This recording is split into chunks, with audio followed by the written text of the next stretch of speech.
On voudrait que ce soit simple, mais ça ne se peut si simplement. Ce matin, c'est à nouveau évident, la courbe n'est pas bonne. On n'a pas encore atteint le pic et on ne trouve toujours pas le cap. Le tout nouveau et gigantesque centre hospitalier du Mont Légia, en pays de Liège, essuie à peine ses plâtres dans cette tempête, et tout partout dedans du personnel de soins qui galope sans relâche. Personnel de soins, jamais aussi bien ce nom ne pourrait porter sens. Quel sens trouver en nous, dans quel sens penser ce temps confiné ? J'ai demandé à David si oui ou non il le trouvait le sens. David est confiné, mais bon, fallait-il vraiment lui demander ? Alors oui, je suis confiné chez moi désormais depuis 10 jours. Mercredi de la semaine passée, en fait, j'ai eu, en me levant, des courbatures. Pas de fièvre, étonnamment, mais des courbatures. Donc directement, j'ai pris de quoi me soigner. Alors par précaution, je me suis dit, ok, je ne sors plus.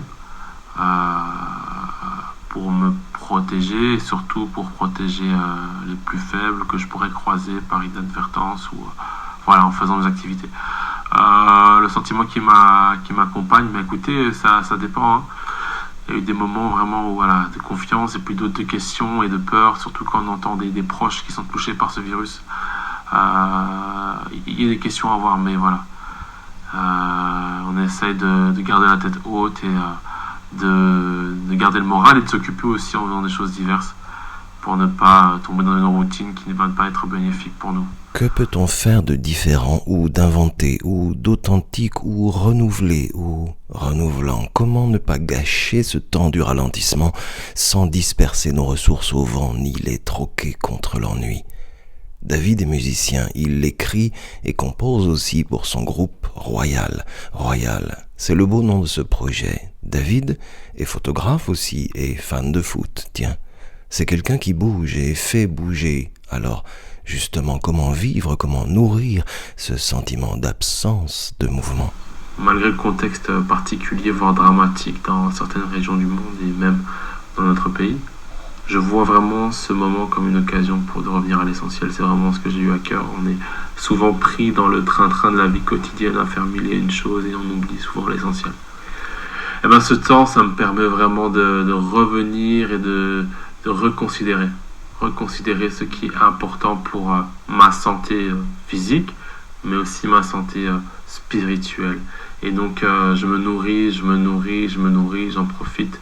J'écoute beaucoup de prédications pour être vraiment nourri de la meilleure manière possible et vraiment bien équilibrer ce temps pour ne pas le gaspiller devant Netflix ou YouTube.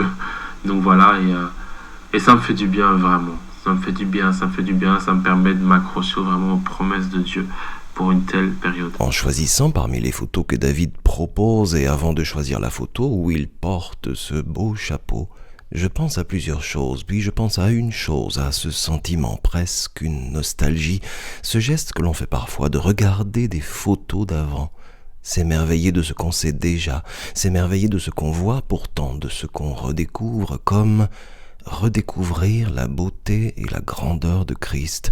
Voilà ce que me dit David. Personnellement, moi, ça me permet vraiment de redécouvrir à nouveau la personne de Christ, sa beauté, sa grandeur et qui il est. Alors, le texte qui me fait vraiment du bien dans ces temps particuliers, c'est Colossiens 1, verset 15. Et ce texte dit « Ce Fils, il est l'image du Dieu que nul ne voit.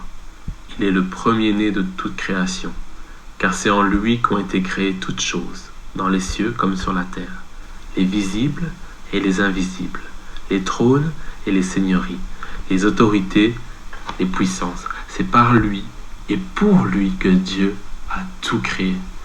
Il est même bien avant toute chose et tout subsiste en lui. Il est lui-même la tête de son corps qui est l'Église. » Et un peu plus loin, ceci, que leur cœur soit plein de courage, qu'ils soient unis dans l'amour et totalement remplis d'intelligence. Alors, ils connaîtront le projet caché de Dieu que seul le Christ réalise en eux.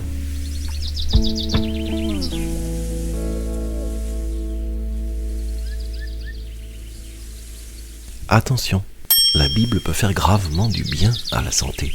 Elle ne contient ni diluant, ni agent toxique, ni substance allergène.